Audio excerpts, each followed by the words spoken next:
बंगाल में बाबरी मस्जिद का निर्माण करवा रहे हुमायूं कबीर पर बीजेपी चुनाव से पहले मेहरबान होती हुई दिखाई दे रही है। उन्हें Y+ की सुरक्षा दी गई है। इस वीडियो में हम इसी पर करेंगे बात। नमस्कार, 4 PM पर आप सभी का स्वागत है। दोस्तों, पश्चिम बंगाल की राजनीति हमेशा से दिलचस्प रही है, लेकिन इस साल होने वाले विधानसभा चुनाव से पहले यहाँ का सियासी तापमान कुछ ज्यादा ही बढ़ता जा रहा है। चुनाव नजदीक आते ही बयानबाजी, आरोप प्रत्यारोप और नई राजनीतिक चालें भी तेजी से सामने आ रही हैं। इस बीच एक नाम तेजी से चर्चा में है, हुमायूं कबीर। दरअसल पिछले साल टीएमसी से इस्तीफा देने वाले विधायक हुमायूं कबीर ने अपनी अलग पार्टी बना ली। इसके बाद उन्होंने बंगाल में बाबरी मस्जिद के नाम पर एक मस्जिद के निर्माण की शुरुआत भी की।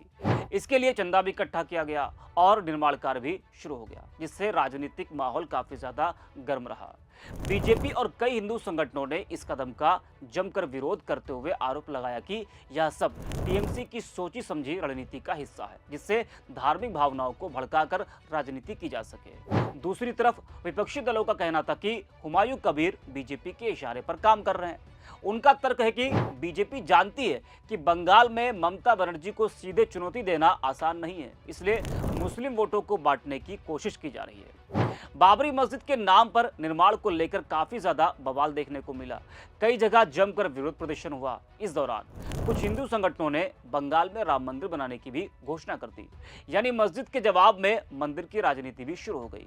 ऐसे में यह पूरा मामला धीरे धीरे धार्मिक और राजनीतिक बहस का बड़ा मुद्दा बनता चला गया। अब जब बंगाल में चुनाव नजदीक है, तो एक और नई खबर सामने आई है। हुमायूं कबीर को केंद्र की बीजेपी सरकार की ओर से Y+ कैटेगरी की सुरक्षा दी गई है। ये बहुत बड़ी खबर है अपने आप में कि चुनाव से पहले बीजेपी हुमायूं कबीर पर मेहरबान होती हुई दिखाई दे रही है। उस हुमायूं कबीर पर जिसका विरोध बीजेपी और तमाम हिंदू संगठन कर रहे थे जब हुमायूं कबीर ने बंगाल में बाबरी मस्जिद की नींव रखी थी। तो उस वक्त कई सवाल खड़े हुए कि बाबर के नाम पर कोई निर्माण कार्य मंजूर नहीं, लेकिन अब जो शख्स बाबरी मस्जिद का निर्माण बंगाल में करवा रहा है उस पर केंद्र की बीजेपी सरकार मेहरबान हो रही है। बस यही से सवालों की नई लहर उठ गई है।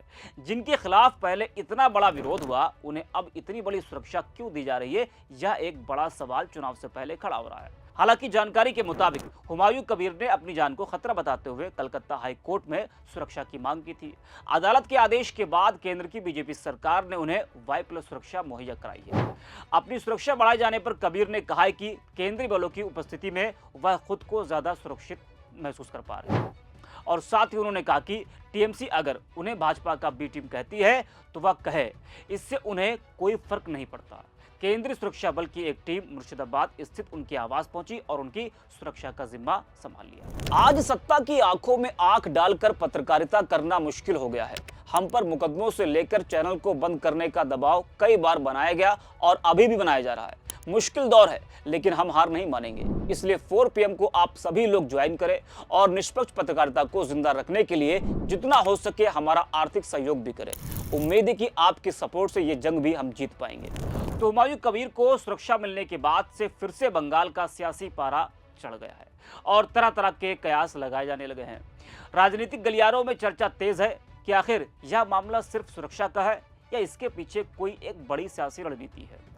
अब सबसे बड़ा सवाल यही उठ रहा है कि अगर हुमायूं कबीर आने वाले विधानसभा चुनाव में बंगाल की सभी सीटों पर उम्मीदवार उतारते हैं तो इसका असर किस पर पड़ेगा। जानकारों का मानना है कि इसका सीधा असर ममता बनर्जी की टीएमसी के वोट बैंक पर पड़ सकता है, खासकर उन इलाकों में जहां मुस्लिम मतदाताओं की संख्या ज्यादा है, वहां वोटों के बंटने की संभावना बढ़ सकती है। हालांकि यह भी सच है कि बंगाल में ममता बनर्जी की पकड़ अभी भी काफी ज्यादा मजबूत मानी जाती है। पिछले कई चुनावों में आपने देखा, उन्होंने अपने संगठन और जनाधार के दम पर बीजेपी समेत कई दलों को टक्कर दी। इसलिए यह कहना अभी जल्दबाजी होगी कि हुमायूं कबीर की एंट्री से चुनावी तस्वीर पूरी तरह बदल जाएगी। लेकिन हुमायूं कबीर को मिली सुरक्षा को लेकर चर्चाओं का बाजार लगातार गर्म है।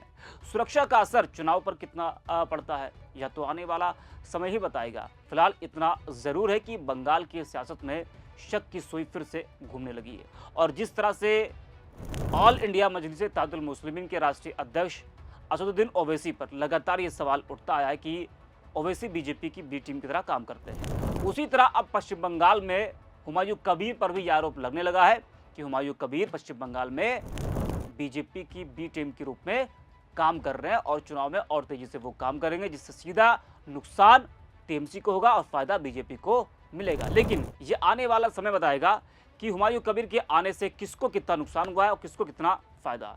ये तो जो आने वाला समय है चुनाव का वही बताएगा। फिलहाल के लिए इतना ही। आप देखते रहिए 4 PM।